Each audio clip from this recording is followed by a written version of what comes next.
we're going to talk about things to look at on your Genesis bow before you take it out and shoot.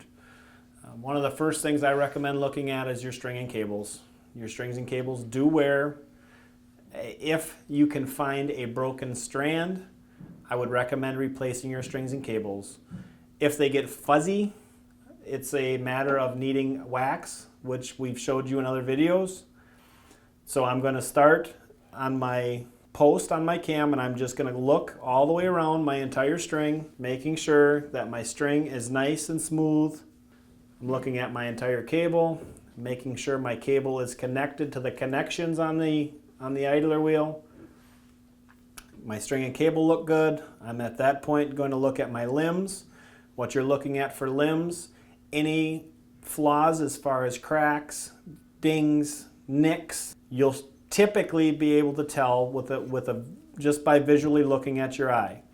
Sometimes a limb will splinter.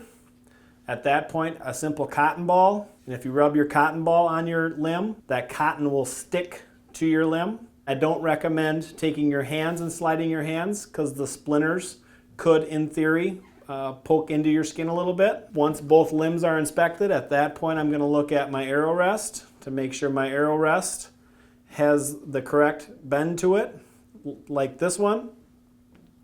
Make sure my cable rod slide is in place and holding the strings and cables properly.